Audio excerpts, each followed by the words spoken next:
pledge allegiance to the flag of the United States of America and to the republic for which it stands, one nation, under God, indivisible, with liberty and justice for all. Roll call. Councilmember Byerly. Here. Councilmember Conklin. Here. Councilmember Missouri. Here. Councilmember Stevenson. Here. Councilmember Brinker. Here. Councilmember Morris. Here. Mayor Long. Here. Approval of the minutes of the October 3rd regular meeting. I move approval. Second. Motion floor and a second. Any further discussion? Call for the vote. Councilmember Byerly. Yes. Councilmember Conklin. Yes. Councilmember Missouri. Yes. Councilmember Stevenson. Yes. Councilmember Brinker. Yes. Councilmember Morris. Yes. Mayor Long. Yes. Public comments and requests. Yeah, anything in the, okay. Use of Triangle Park on December 18th by Kevin tonight. Yes, I'm a guest for public comment. What? Yeah. Yeah, because I'm not on the, so, I was gonna come to you after I did this, but that's okay. oh, I'm sorry. You go ahead. No, you go Okay. ahead. So I can name and address. Heroes Amelia 214 West Main Street, Lock Haven, PA. So I'm a guest asking, we're doing wonderful things with downtown Lock Haven. And I know Greg mentioned when we walked in about the letter that we had sent about the next meeting, but I am asking for another thing to possibly be put on the agenda for next meeting for the Christmas decoration lights down Main Street. Okay. We had found a way to save the city money and would like to be put on the agenda for that discussion next week, well, 2 weeks, For the next meeting. yes. Okay. Can we do that good? Yep. All right. That's all, thank you. Thank you. 4B, use of Triangle Park on December 18th. Covenant United Methodist Church is requesting the use of Triangle Park on December 18th at 6:30 p.m. for a hymn and candlelight service. I'll work with the organizers to get the certificate of insurance and ensure that all rules and regulations of the park are followed. And I'll coordinate with downtown Lock Haven with any activities they may have as well. Okay. That's the wish council. Move the request. Motion to the floor and a second. Any further discussion, questions, comments? Call for the vote. Councilmember Byerly. Yes. Councilmember Conklin. Yes. Councilmember Missouri. Yes. Councilmember Stevenson. Yes. Councilmember Brinker. Yes. Councilmember Morris. Yes. Mayor Long. Yes. Any other? I have none. Okay. 5, unfinished business. 5A, consideration of ordinance number 2022-10 prohibiting the use of consumer fireworks, allowing for exceptions only with city issued permit. I would restate that, but you stated that so eloquently. This is second reading of the same ordinance that appeared at the last meeting of city council and has subsequently been advertised. There are no changes to the ordinance from when it was originally read and adopted by council on first reading. What's the wish council? Move ordinance 2022-10. Second. Any further comments or questions? Call for the vote. Councilmember Byerly. Yes. Councilmember Conklin. Yes. Councilmember Missouri. Yes. Councilmember Stevenson. Yes. Councilmember Brinker. Yes. Councilmember Morris. Yes. Mayor Long. Yes. 5B, consideration of the rejection of all bids for the Fallon Alley rehab project. The city planner, along with the city engineer, Gould, Dobson and Foreman, went out for bids for the complete project for the refurbishment of Fallon Alley. That came in at the lowest bid was $65,395, which is over the allocated budget for the project. It's the recommendation of Gould, Dobson and Foreman, and thus the city planner. The council reject all the bids, and we instead look at dividing that up to different contractors instead of having the same contractor do all the work, and also utilizing the city crew to do some of the limited work that they would be able to do. So the request is for council to reject all bids. What does that do, before I entertain a motion, what does that do to our timeline? Not really. Paving could still take place this fall. Okay. For the alley and the parklet area. That, of course, is weather dependent, but the majority of work wouldn't be completed until the spring. Okay. Do I have a motion? Second. Motion on the floor and a second. Any other comments, questions? All for the vote. Councilmember Byerly. Yes. Councilmember Conklin. Yes. Councilmember Missouri. Yes. Councilmember Stevenson. Yes. Councilmember Brinker. Yes. Councilmember Morris. Yes. Mayor Long. Yes. I see. Notice the award of the FEMA assistance to firefighters.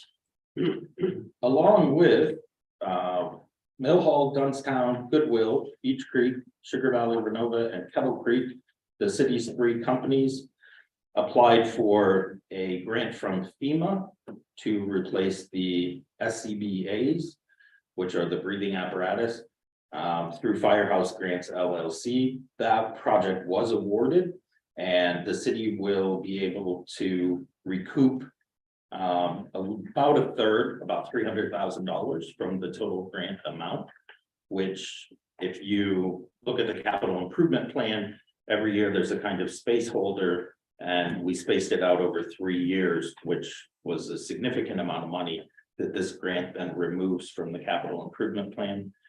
So that frees up that future revenue for obviously other improvements in the city.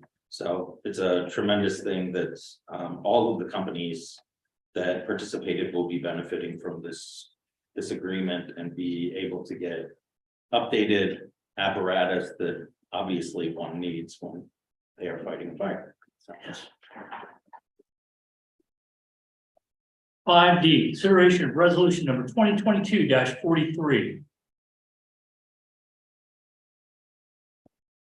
I believe this is the last item I have to stand in for, but it is phase 3 of the Hoberman Park project. This is a request to council to adopt a resolution in order to apply for DCNR funding for their supplemental grant round this year. And that would be for phase 3 of the project. Phase 1 is the east side, which is the playground, a portion of the walking path, T-ball field, restroom, parking lot, and community garden. And that is funded through DCNR. And another portion was submitted earlier this month for phase 2, which is the skate park. And that is under review by DCED and CDBG-CV for a competitive round. And then phase 3 would be this section which remains, which is multi-purpose court, basketball court, completion of the walking path, resurfacing of the parking lot with ADA parking stalls. And that would be the entire park would have been refurbished over the course of basically 2 years. If all 3 grant phases are successful, one of the 3 has been. With council's permission and adoption of the resolution, we can submit for the funding for that. A motion on the resolution. So moved. Motion and a second. Any further discussion? The 20% match, would we be able to offset that, the department forces too, or you just looking at straight cash from the? Right now, we would commit money that's in the capital improvement plan, but it is potentially something that could be funded from a future CDBG. What happens if we do not get awarded phase 2, move on to phase 3 anyway, Likely. to finish the park? And then reapply for the others.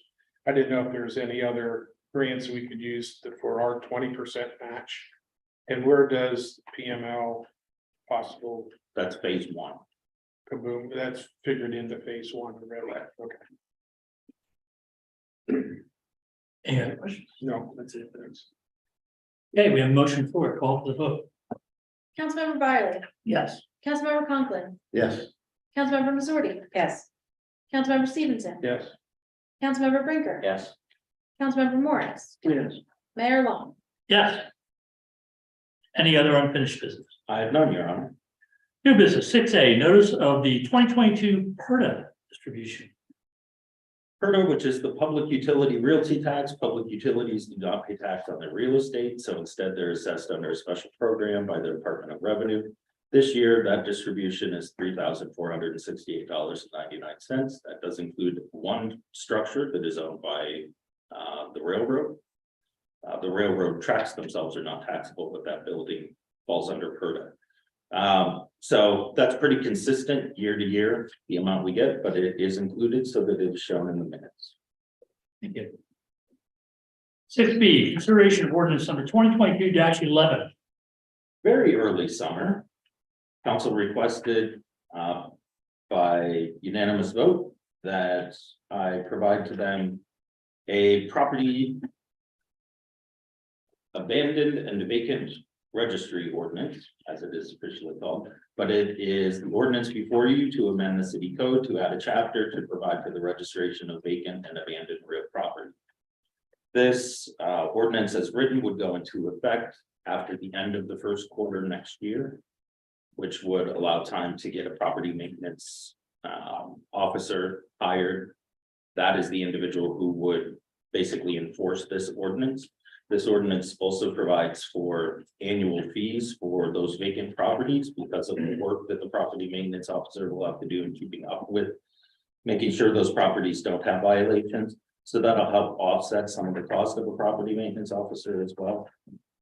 This is based on the ordinance that is currently in place from the borough of Monica, Pennsylvania.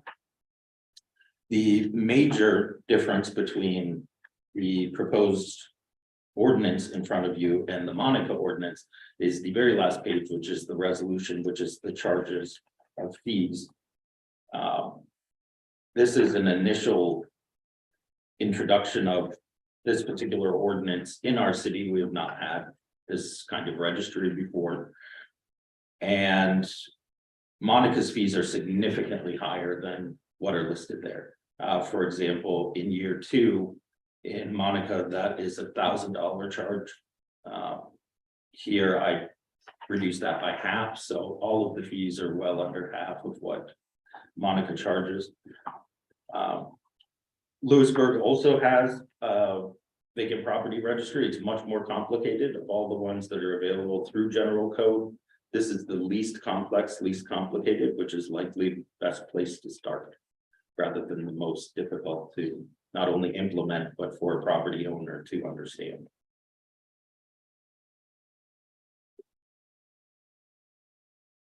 Any questions? Yeah. I will ask as well, which thank goodness this is recorded, but I meant to say, if you do have any detailed questions, it may be best to email those to me because I can put the question and the response on the city's website for the benefit of others who may have the same question. But please don't let that stop you from asking the question. I'm Councilmember. going to. You're probably also going to tell me the city solicitor has reviewed the language. Not yet. Oh, good. I get first dibs. I guess the Cliff Notes version of this is that a property becomes vacant 60 days after the last legal occupant leaves it. And within 90 days thereafter has to be registered. And that's okay. But what I don't understand is why do we have this category called abandoned real properties, which is different from vacant real? How is that different from vacant real property?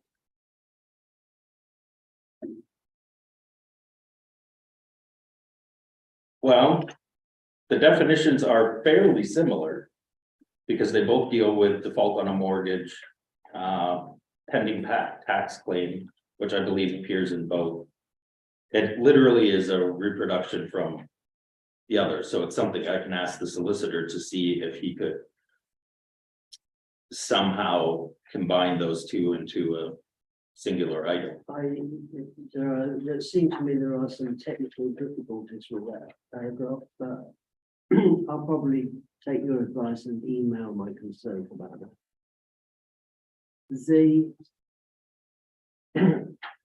I think we have too many definitions. I mean, we don't need to tell people what a window is.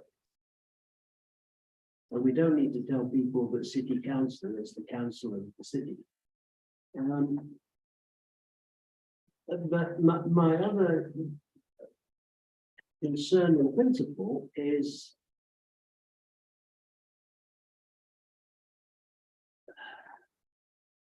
if this takes effect on the 1st of April 2023, so any property that satisfies the vacancy definition after the 29th of January has to be registered by the 29th of June. And therefore the following year would have to be registered by July 15th. If a property falls within the definition requiring registration after the 1st of April, does that then get, if it remains vacant, does it have to be re-registered on the anniversary of its first registration or by July the 15th? According to my understanding of the ordinance, it would be by July 15th. But there is no proration of the fee. So in the case of, let's say you register it in June for the first time, I would, as the person who oversees enforcement of all ordinances, say that satisfies the first year. Rather than saying you just cut a check in June, now you have to cut another check in July. You see what I'm saying? No. I'm talking about the subsequent year. I would register it on, say, the 1st of July 2023. That's not a good example. I would register it on the 1st of October 2023. In 2024, do I register it on the 1st of October or the 15th of July? The 15th of July. In which case, in the second year, it would still be registered as being less than 1 year vacant. So I pay my $100 for 2 years.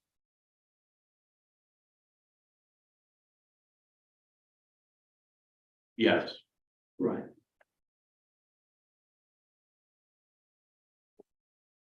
And my last question from that is, I understand that the vacant properties can occasion a lot of supervisory work. But some vacant properties that are registered will not cause any. It seems to me that with this sliding scale of fees and the rather alarming rate at which they increase, that those fees are fines, not fees. You are being penalized for keeping your property vacant. I'm not sure that we ought to do that.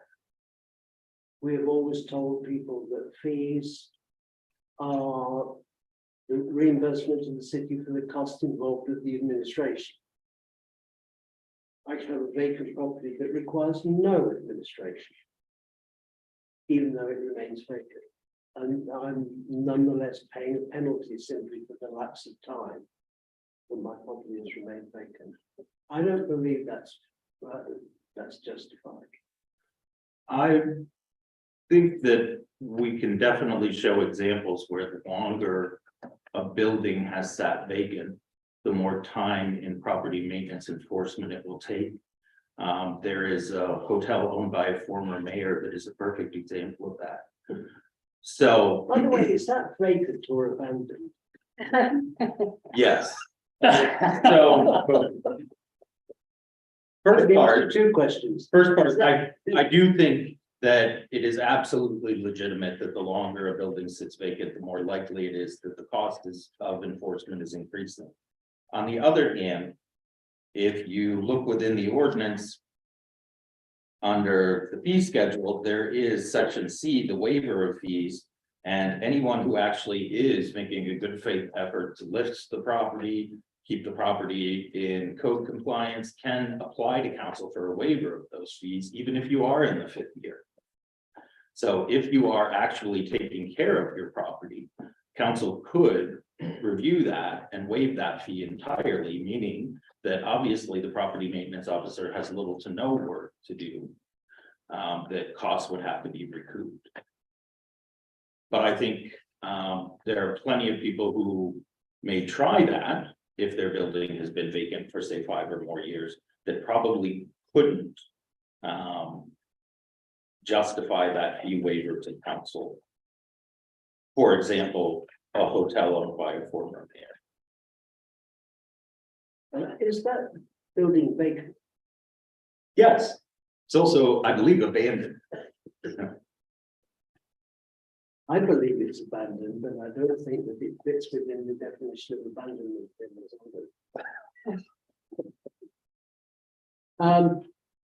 I won't take up any more time. I do have a number of issues that I'll just email those to you.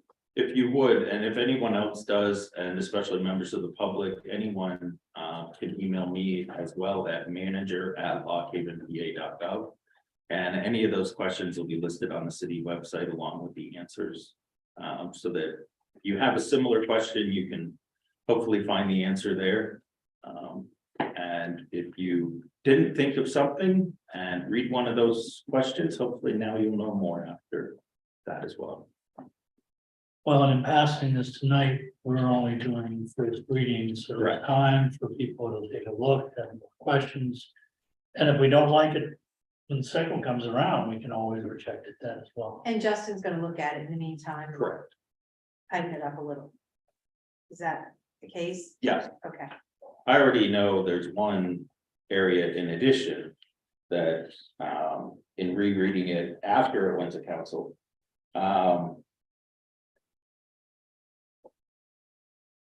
One of the definitions of vacant property is a vacant property or structure or portion thereof that is unoccupied for more than 60 days. However, that isn't completely an accurate definition in itself, because a portion thereof, if you were a single family home, that may work, that you are vacant. But if it is a 3-unit rental structure and 2 are occupied and 1 is not, I'm not sure that exactly fits the same definition of a vacant building. There is a vacant apartment in an otherwise majority occupied structure.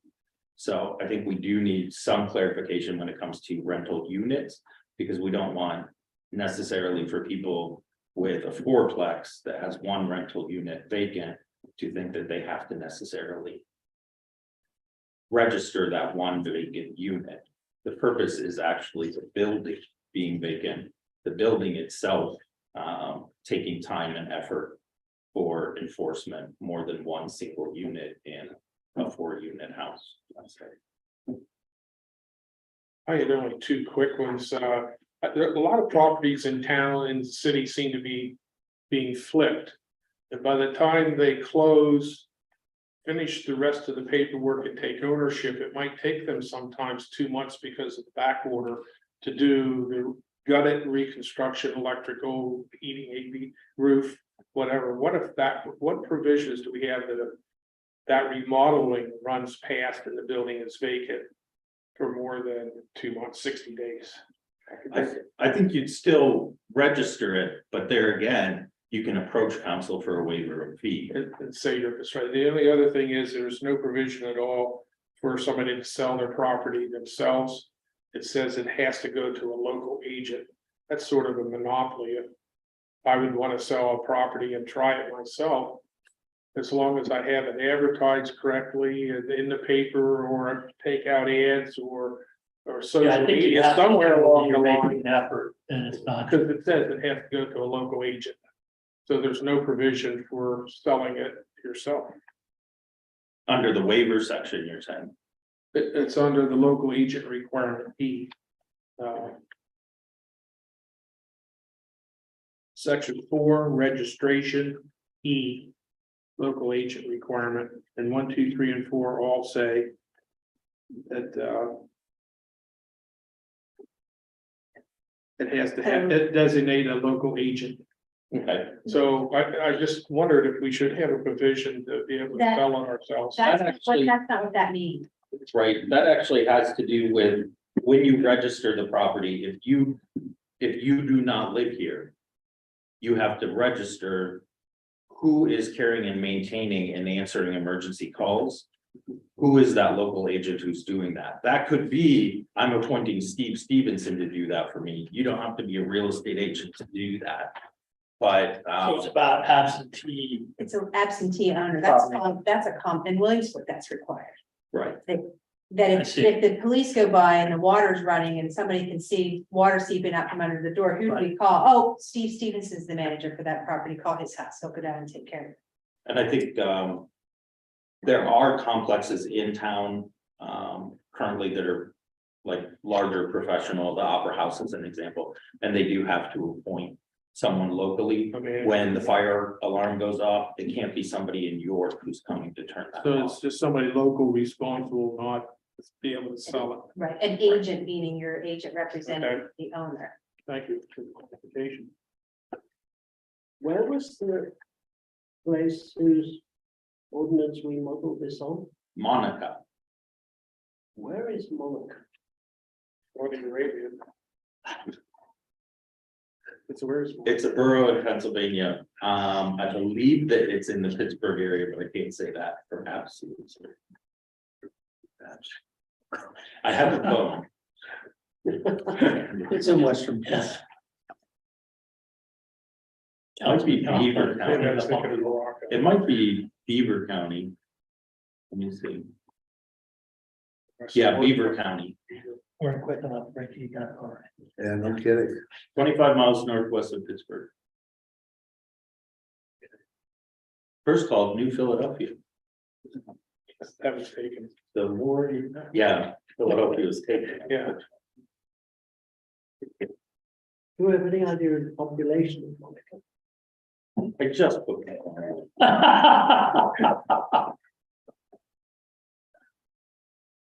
If it's in Beaver County, Anybody else want? Okay. We'll start at the 10. Just 5,466. Thank you. She was all over. Didn't take her any time at all. weather is currently 43 degrees and the winds are coming out of the southwest. Maybe I should like to know. What's the name of the mayor? The mayor is John Antolini, There you go. and it was founded in 1840. You don't want to know what their leading industry is? Okay. Oh, it was named after the Native American Monica Tucha. Well, that's nice. So we have a tie to that. So they're probably mispronouncing it then. They shortened it a bit. Any other questions? No, So what's the list of council? We haven't taken action. Again, it would be just first reading on this, which is to move it forward. Can we have a first reading if we're expecting to have changes and alterations in the document?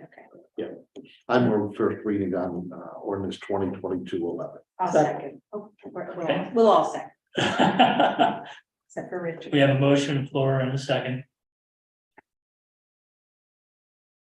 Any other questions? Richard, anything? Steve, Yep, I'm good, thank you. okay. Call for the vote. Councilmember Byerly, Yes. Councilmember Conklin, Yes. Councilmember Missouri, Yes, Councilmember Stevenson, Yes, Councilmember Brinker, Yes. Councilmember Morris, yes. Mayor Long. Yes. I will add on that question, if we're going to make changes. So a substantive change by tradition, not necessarily definition, but by tradition, is if it is more difficult for the public to understand the ordinance, or what was originally advertised is now more difficult a threshold for the public to reach, then that would be a substantive change that would require us to request that council have a second first reading. If instead the changes that are made make it easier for the public to understand and abide by the ordinance, then that would not be a substantive change because it's for the benefit of the public. And then it wouldn't require a second read But in both cases, it requires a public hearing at the next council, which is what second reading is. So the first reading is so that the public is now made aware that council is considering the ordinance. It'll be advertised. The public is invited to give comment either in writing or in person at the next council meeting. If it is not completed by the solicitor by the next council meeting, then it would not appear there, or would appear the next meeting after that. Which we're heading. Either into way. November. Either way, what we do tonight isn't binding. It's just a way to get it out there, get it started and say, yes, we want to continue to move forward in this direction. We did Third Avenue for 3 months. And never did adopt that. Okay, 6C, update on the negotiations between the city and the Lockheed police officers. I included this in council packet for your information. I would also encourage the members of the press who received a copy of this to read it and review it. And if they have any questions, please reach out to me. Just as a synopsis, as you are aware, the subcommittee of council and I have been negotiating this year with the Lock Haven Police Officers Association. The collective bargaining agreement with which expires at the end of this year. Among other issues which have been placed on the table, the city's current proposal before the police department is for all current officers to convert from 8-hour to 10-hour shifts to accommodate the city's change from 24-hour-a-day local coverage to 20-hour-a-day local coverage for the department. All current officers would remain full-time benefits eligible officers, as well as have the lifelong security of pensions and lifetime health care that they currently enjoy.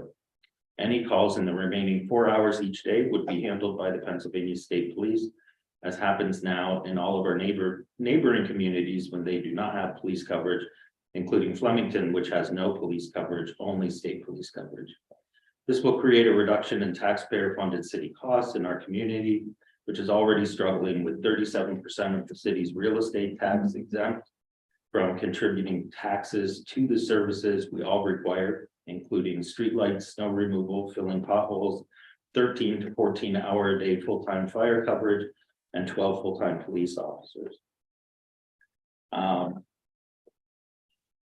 That being said, the city has met several times with the Police Officers Association to negotiate this year.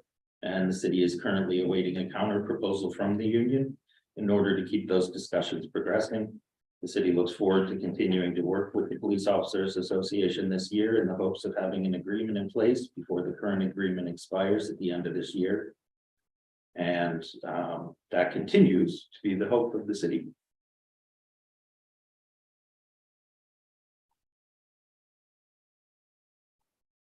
Is it the expectation of the city or really a hope? It is the proposal of the city. Yeah. To I the don't Police think you can Officers say Association. it's an expectation. I've been through at least 4 negotiations with this union in the past. It's probably the most difficult one that I've ever taken part in. All we can do is put something out there to them and see what they counter with, which we haven't really gotten. have we? No, we have not gotten any counter proposals from the Police And Officers that's- Association since. How many meetings have we had? Several. We met first in May. Yeah. It's hard for us to do any back and forth when there is no back. Okay. Okay.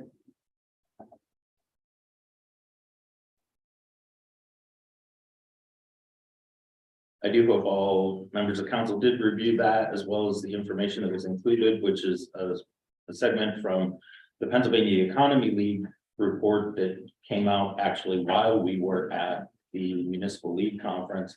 I included the section on Lock Haven in that packet, as well as a document that was prepared by State Representative Mike Sturla from Lancaster County during the 2019-20 legislative session. It's been a long day.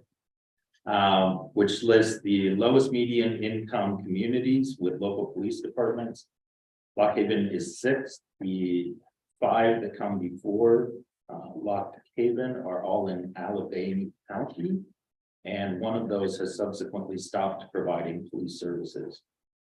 So Lock Haven in the entire whole of central Pennsylvania is the lowest median income household community that provides police services.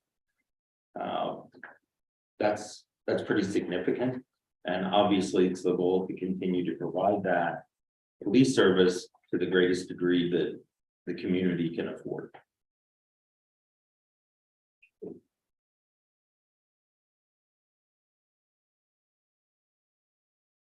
Any questions? Any other new business? I have none, Your Honor. Hey, 7 FYI reports, authorities, boards, commissions, and committees. The city received 2 notice of intent to dissolve, one from Lynn Rise Development Company, the other side from the Riverside Saloon. Excuse me, also included in council packet are is the decision of the zoning hearing board regarding a recent hearing before the board for the housing coalition. And for council and the public's review, although it's already been in the public, the 2023 price changes for Wayne Township landfill have been included. The information for the timeout, which will be on November 10th at the Roxy Movie Theater from 5:30 to 7:30, and that's hosted by Landing Music and Architects Mill Shop. And then just as a heads up, the annual holiday party of the Economic Partnership will be December 5th at Bald Birds Brewing, if you would like to mark your calendar.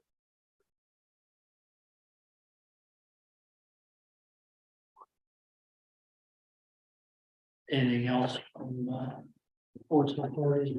I had no other FYI. Anything from downtown? Or any other committees? Anybody's heard of anything? I was in Pittsburgh when they had the meeting, so I didn't see the minutes yet. Okay. Anybody have anything else to bring to the council? Yeah, I just make a you may or may not know that I'm a member of the board of the Housing Coalition. And so that decision by the zoning hearing board was a bit of a blow. But reading the decision and the grounds for taking it, it's hard to imagine that there could be any new purpose for that building that would satisfy the zoning requirements and the current amount of money necessary to rehabilitate the structure. It seems to me to be only a matter of time before people decide that the only thing to do with that building is tear it down. Well, I think that's what we told the district back when they still owned it. At which point, of course, you turn it into a commercial parking lot and satisfy the objections of people on Jefferson Island Street that they have insufficient parking. And I don't entirely make that as a flippant comment, but sad but true, I can't see that building surviving. Yes, sir. Question, are we still looking to pave Bald Eagle Street this year or race? Is that this fall I or is believe that those are spring? next year. That'll be spring, Yeah, because I went by today to check out the four-way stop and sign's still up that said it's supposed to get done. It was gonna get paved. Yeah, it's on Bald Eagle. yeah, I believe they're still completing some of the stormwater work. Okay, yeah, it's getting pretty cold to pave too. I did want to say that Councilman Barley and I attended the Heisey Museum's open house celebration, and it was very nice. We had got recognized for the 10 bricks that we purchased in honor of our past mayors that hit a certain criteria. So it was a very nice event. We have to thank them for that. Anything else? I'd just like to report that I attended the event for Norm Wolfman on Saturday. lot of people, very well attended, and I didn't realize, honestly, I knew the 32 years, but I didn't realize he's been involved for 50 years total. And that's, to all of you that give your time serving with fire service and what you do. It's most of my life that he's been involved in helping protect people in the city and beyond.